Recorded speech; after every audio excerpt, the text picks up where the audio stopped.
de maiores riquezas minerais do mundo. No grupo dos 15 países de maiores potenciais de pesca. E está entre as 10 maiores economias do mundo. Olha o paradoxo. Tudo isso aqui no Brasil, e ao mesmo tempo, tem mais de 16 anos de geral.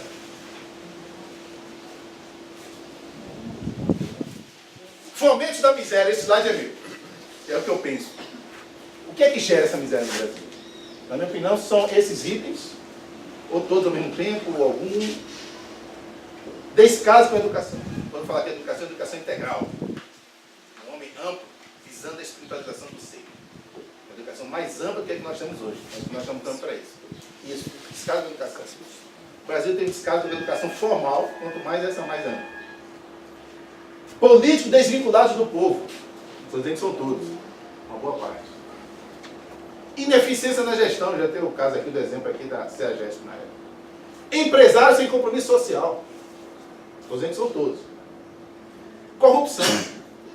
E baixa cidadania da sociedade. Vou dar alguns exemplos. Políticos desvinculados do povo.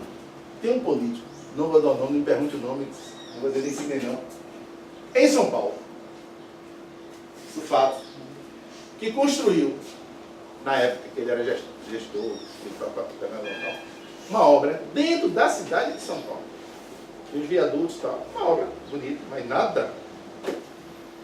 Construiu essa obra. Grave isso. Tem uma obra chamada Eurotúnel, que liga. Tem um trem que sai de Paris para Londres. Então o trem sai, vai pelo solo normal como trem na França. Em certo momento ele afunda por debaixo do Canal da Mancha, que é o mar. Então são quilômetros de mar. E vai por debaixo do Canal da Mancha. Veja igual. Quando chega na Inglaterra, ele sobe, pega o solo e vai para Londres.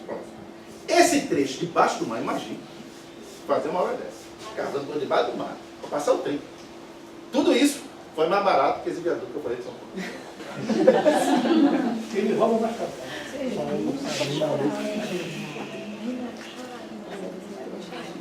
No entanto, esse meio político hoje ainda é cargo político. Estou querendo, analisando a cidadania da sociedade.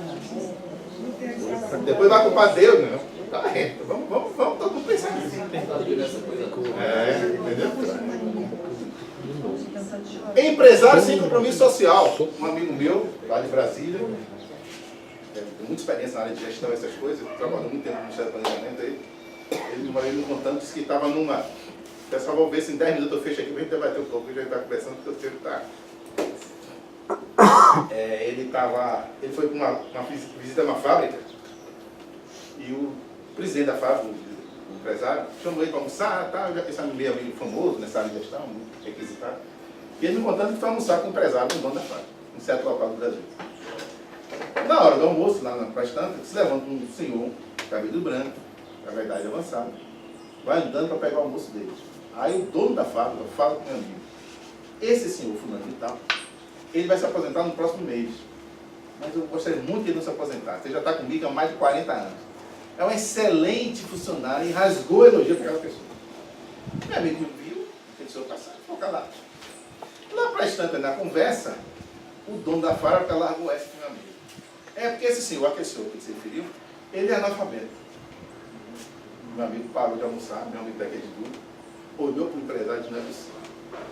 Não é possível que um homem que trabalha com o senhor há 40 anos, que está para se aposentar agora, o senhor rasgou de elogio na minha vida.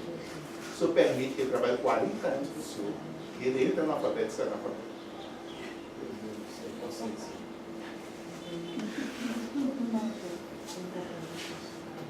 E aqui outras coisas, são negação de imposto, muitas coisas. Eu me lembro quando eu era adolescente, não faz muito tempo isso.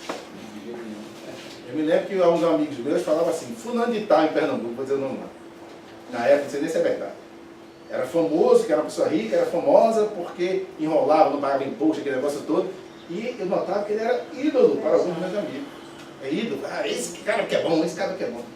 Com essa mentalidade, você vai ter, não vai ter saneamento básico, não vai ter isso. Pessoas com verme desse tamanho na barriga de criança, e você compara. Pela opção pela consciência. Vou correr, viu? Cadê Rosário? Rosário, me dê mais que não tem briga comigo, não. Vamos lá. Política. A desgraça que quem não gosta de política é que será governado pelos que gostam. Eu não estou dizendo que a fé tem que aqui trazer um candidato, tem que botar uma bandeira de um partido, nada disso. A instituição espírita, ela não tem que se envolver partidariamente com nenhum partido. Ela tem uma ação política, porque a ação política é muito mais ampla do que política partidária. Agora, o espírita, ele é livre. Não deve ter nada, cara. Fazer cara feia porque o espírito quer se candidatando. Se o bem não se apresenta, o mal se apresenta. Então é uma visão tacanha. Ah, porque a doutrina espírita não. Deve ter isso na doutrina espírita. E se tivesse, eu ia questionar esse ponto. Porque o próprio Kardec falou, se a ciência provar um ponto errado, então estava mal contextualizado esse ponto. Né? Vamos com calma, vamos com calma. Porque André Luiz falou, primeiro que não falou, e se falasse, toda a história do André Luiz, mas nesse ponto, não posso concordar. Nada de fanatismo, o espírito não tem fanatismo. Então onde é que está escrito isso? Então tem. Ao contrário, tem que participar. Há cerca de uns 4 anos atrás, houve uma reunião lá no Congresso da Comissão de Seguridade Social. E um assunto sobre aborto. Se aprovasse ali, iria para o plenário. E na época, a chance de aprovar no plenário seria grande. Ali não foi aprovado por um voto. Que foi de uma pessoa que estava representando um espírita, o pastor, um amigo meu, que eu Salvador, estava ali. Se ele não tivesse sido eleito, poderia ter outra pessoa lá, não, a favor do aborto. Aí aprovava. E a gente aqui lamentando, puxa, como é que pode aprovar o aborto? Não pode, porque você silenciou quando tiver falar. Você se omitiu, se acovartou, ou levou vantagem a algum científico ou conivente. Você votando no político que você conhece, que é amigo seu, mas não é competente, não é honesto. É porque é meu irmão, mas é desonesto, eu não gosto, não tem nada a ver com seu irmão, vote no honesto. Diga para seu irmão que não vai votar nele porque por causa disso ele vai ficar com a de você hoje, mas amanhã vai agradecer. É sim, não. Que não quer dizer ser grosseiro. Ah, tá, toma tapa, não. Mas sim, não, tudo bom, Ciro, tudo bem, tudo tranquilo. Já vamos roubar ali, não, Ciro, não. Sim, não. Sem dar bolsa, sem tapa, sem dar nada. Mas vamos lá, tal, tô com minha cabeleira bonita. Não, mas a minha não dá. Você aguenta. Entendeu? Não precisa ser agressivo para dizer um não. Você pode dizer um não, com firmeza e ser agressivo. Jesus era sim, não. Aquele que incomodava ele era o silêncio dos bons, dos se dizem. E não os que Vamos lá? Corrupção zero, você sabe isso no Brasil. Supremo, a corrupção foi zero. Acabou a corrupção. Em 5 anos nós teríamos tudo isso ao mesmo tempo. Em 5 anos, nós teríamos miséria erradicada no Brasil. Teria uma miséria no Brasil. Salário mínimo com poder de compra 4 vezes maior. Quem ganha salário mínimo hoje ia continuar ganhando salário mínimo, mas ia chegar na loja e comprar 4 vezes mais do que ele compra com o poder do salário mínimo. 25 mil escolas edificadas. Isso estuda a FGV, Fundação Getúlio Vargas. 30 mil UPAs, Unidade por Atendimentos Médicos, efetivadas. E 1.400.000 casas construídas. Tudo isso ao mesmo tempo, em 5 anos. Se a corrupção fizer no Brasil. Sustentabilidade social, ambiental e econômica. Lembra que eu coloquei lá na frente, 1922? Para ser feliz na terra, que é preciso no campo material? Necessário. No moral, consciência tranquila e fé no futuro. Aqui a gente mexe nos dois. Material necessário, que é da natureza, sem ações predatórias, etc. E no moral, o egoísmo. E fé no futuro é fé em Deus. Saber que a vida continua. Porque você ter moral, consciência tranquila e necessidade, sabendo que a vida vai acabar, não lhe dá felicidade. Porque sem futuro você não tem perspectiva e tem frustração. Mas, vem para os responder. O necessário material, consciência tranquila, paz, interior e fé no futuro. Deus, você vai crescer, você é eterno. Isso é o máximo de felicidade que nós podemos ter na Terra, hoje, segundo os Espíritos, responder para a carreira.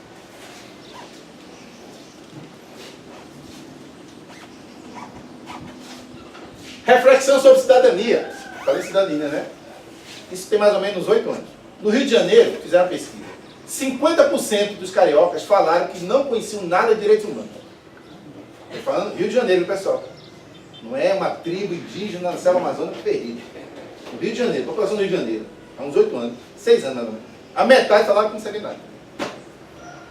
44% não souberam apontar um direito constitucional no Rio de Janeiro. Um direito só não souberam apontar. 36% não souberam apontar um dever constitucional. E após um ano, agora já em São Paulo, após um ano, mais de 80% das pessoas não lembraram em quem votou para deputado estadual em São Paulo. Alguém lembra? Você respondendo? Todo mundo lembra quem votou deputado estadual na eleição? Vereador? Deputado federal? Se lembra, foi eleito, está acompanhando. Está vendo o que é que está fazendo no Congresso? O que é que está aprovando, sim ou não? Tem que você votou, o cara está lá a favor do aborto, você não está nem sabendo. 4 anos depois ele pede de novo, você vota nem sabe nem o que está fazendo lá. Como é que está o assunto do aborto no Congresso? Estamos acompanhando? Está em votação? Não está? Como é que está? Como é que não está? Como é que está a questão do maioridade penal? Não, não. Estamos a favor ou contra? Como é que está? Como é que não está? Nosso representante fazendo o quê? Então, cidadania. Nós vamos mudar o mundo só no discurso. E participar. Cidadania espírita é isso. Dar consistência filosófica, religiosa e científica que os pedimos nos dar e participar. Vamos mudar o mundo. Peraí, pessoal, por que tem miséria aqui? Tem miséria porque tem corrupção. Opa, então vamos atuar. Aquele casozinho famoso, né? 2 pessoas na água do rio. Aí tem um morro perto do rio, caindo jovens, meninos. E os 2 vão nadar e caem 2, eles vão lá, salvam. Aí quando acaba de salvar, cai mais 2. Aí nesse negócio, daqui a pouco um deles chega para o outro e diz, vai lá, tenta ver se segura os 2. E ele fala, e você vai para onde? Eu vou subir o morro, para saber quem ou o que está acontecendo. Estou jogando esse menino lá no rio. E não ficar só no defeito. O que está acontecendo? Às vezes é um corrupto que está lá. É um povo de corrupto que está aqui. E você não atua na corrupção e fica só ali. Como eu falei, no conselho CMAS, que eu estava falando presente, podia estar lá tomando decisão. Não vai. Aí o efeito aparece aqui. Aí você vai tratar o efeito, às vezes, dando a sopa. Não que não tem que dar sopa. Quando é emergencial, tem que dar. Mas com a visão de promoção humana e espiritual. Não pode sempre falar assim, eu dei a sopa para a neta, para a mãe e para a avó. Foi uma acomodação, foi um assistencialismo, que é diferente de visão de assistência social, que vê a promoção humana. Oportunidade, crescimento e cidadania. Essa é a ótica. Às vezes a pessoa não vai no CMS, não vai numa organização que está fazendo base, por exemplo, para tirar o pessoal da rua, mas vai à noite levar a sopa na rua. Não que seja errado. Mas se ficar só nisso, não tem promoção humana. Se acomodou ali na rua. Se tem uma instituição que está se estruturando para tirar aquela pessoa da rua, dando trabalho e tudo, por que nós daqui? Para dar uma cidadania que a pessoa que está ali, você não vai ficar dependente de você para sempre na sopa. Quem gosta disso são políticos. Políticos honestos, que querem criar um curral eleitoral através da dependência social e econômica. Livro dos Espíritos, pergunta 932. Perguntou Kardec, por que no mundo tão a miúdo a influência dos maus sobrepuxa a dos bons? Resposta, por fraqueza destes, os maus são intrigantes e audaciosos, os bons são tímidos. Quando estes o quiserem, preponderarão. Não precisa nem comentar, né? Reflexão. Dificuldade, Sêneca, que viveu 4 anos antes de Cristo, até 65 anos depois de Cristo. Não é porque as coisas são difíceis que nós não usamos. É porque não usamos que as coisas tornam-se difíceis. Na ordem social, a minha leitura, fechando o que eu penso em termos sociais para o mundo de hoje, e equilíbrio da sustentabilidade do mundo de hoje, são os 4 desafios. Respeito à diversidade. Estamos vendo isso em todo sentido, de gênero, de orientação sexual, etc. Respeito à diversidade. Cada um tem sua consciência, precisa ter um juiz para julgar o outro. Sustentabilidade. Aí numa visão ampla de sustentabilidade econômica, social e ambiental. Se tirar uma perna dessa não é sustentabilidade. Grave isso. Tirar uma perna dessa não é sustentabilidade global. Pode ser só ambiental, só social, etc. Mas global tem que ter os 3. Se equilibrar, é o chamado triple bottom line. Essa é a base da sustentabilidade. Econômica, social e ambiental. Educação para o ser integral. Inclui aí a percepção de espiritualidade, não para se tornar espírita, se torna se quiser, mas de espiritualidade. E a espiritualidade já está aqui. A espiritualidade. Então esses 4 pontos são os desafios nossos do século XXI, nessa fase de transição planetária, que eu enxergo. Que eu enxergo em cima do que eu tenho estudado. Respeito à diversidade, sustentabilidade, educação para o ser integral e espiritualidade. E para uma reflexão individual, individual. Estão lendo aí? Estão vendo? Se todos fossem iguais a mim, cada um de nós, o mundo seria mais ético, cidadão e sustentável. Ou seja, se todo mundo fosse igual a Gel, se todo mundo fosse igual a Ciro, todo mundo fosse igual a Lavo, todo mundo fosse a Fabiana, a todo mundo igual, o mundo seria melhor, igual ou pior, que é no campo ético, de cidadania e de sustentabilidade. Muito obrigado.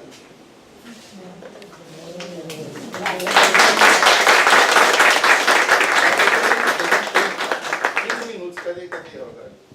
15 minutinhos, não, eu já passei. Tem 10, 15 minutinhos, 10 minutinhos aí para não atrapalhar.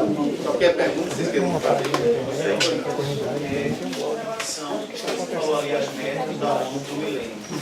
E uma delas foi a erradicação da extrema pobreza da fome.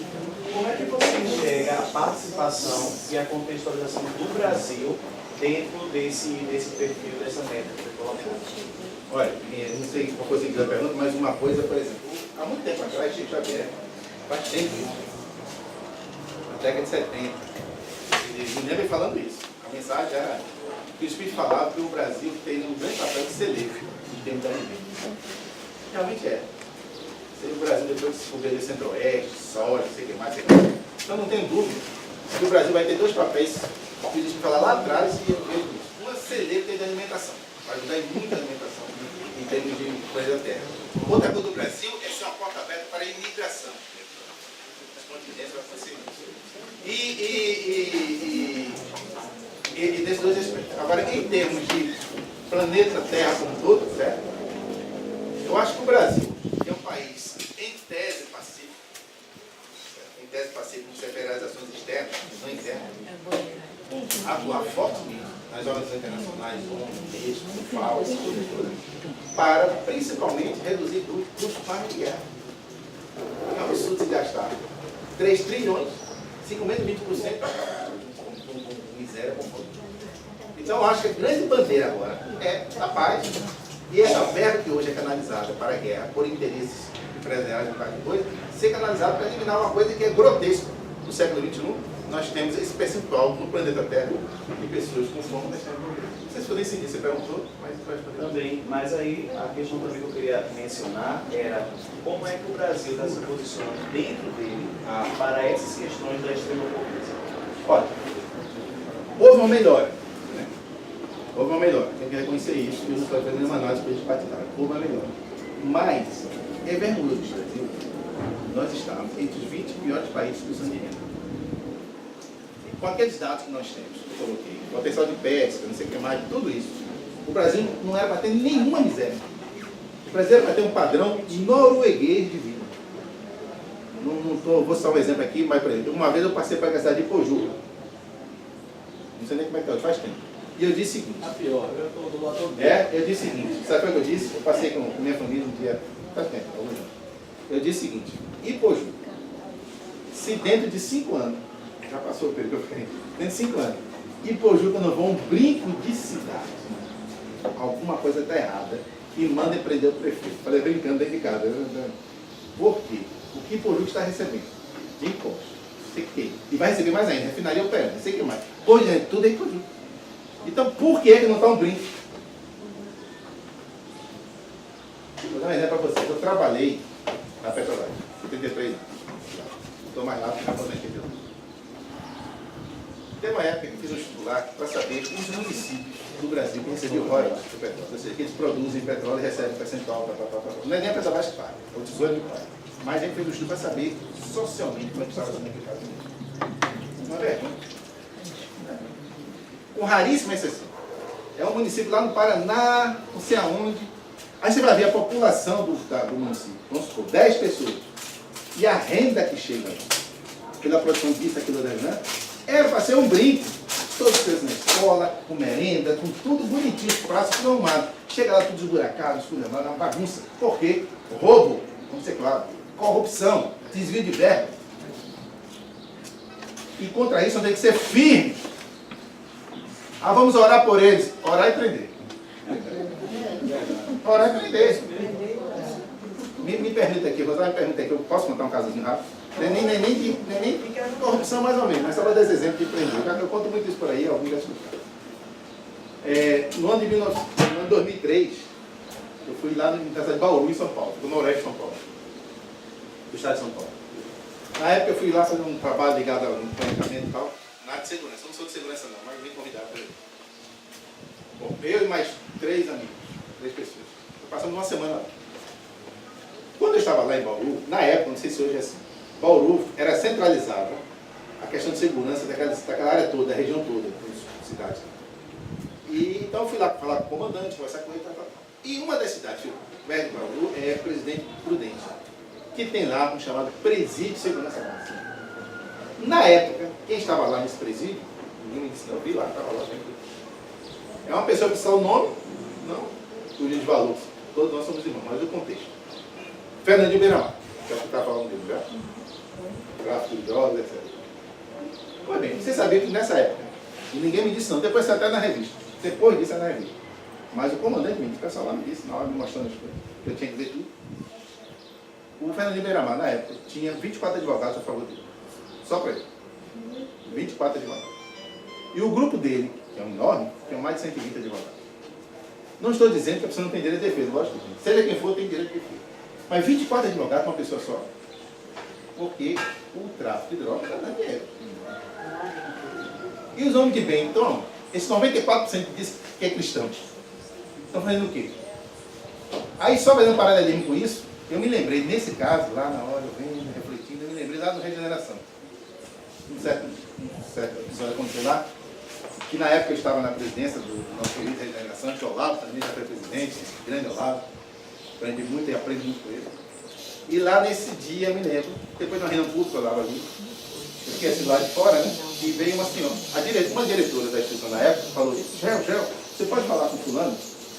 Eu disse, quem é fulano? É uma senhora que está aqui chorando muito, está com a filha. Resumindo a senhora veio falar comigo, chorando, e a minha menina na época tinha uns 13 anos de idade, não sei, estava ali perto. Resumindo a história toda, nesse caso, pelo menos que me contaram na época. A criança estava ali porque estava noivo, um homem de 50 anos de idade.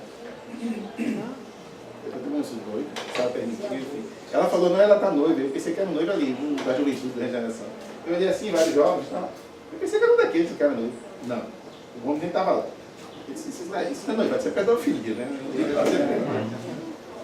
E que usava a menina para levar drogas para Caruaru, Garanhuns e Petrolina.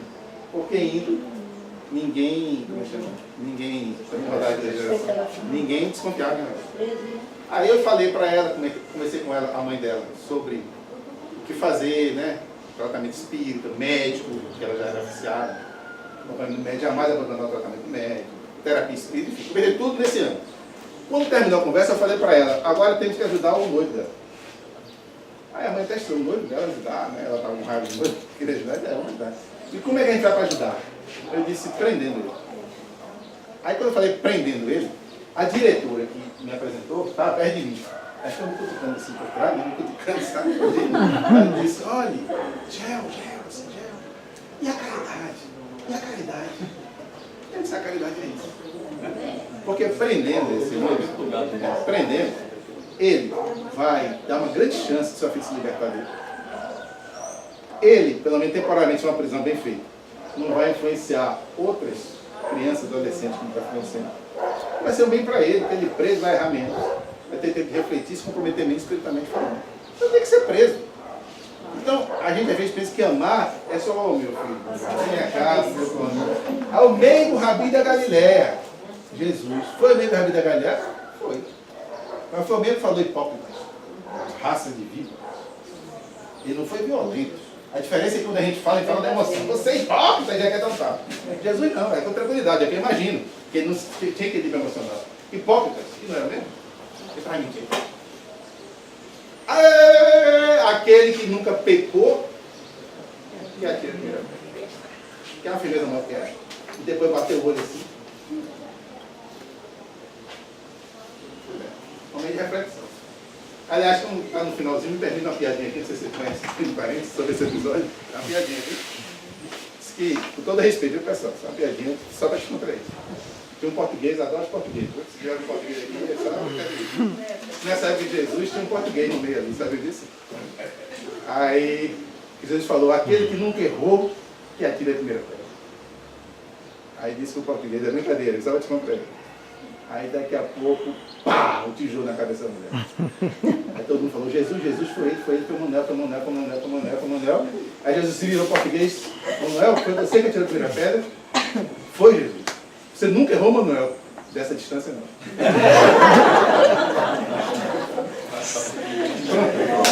Muito obrigado, viu?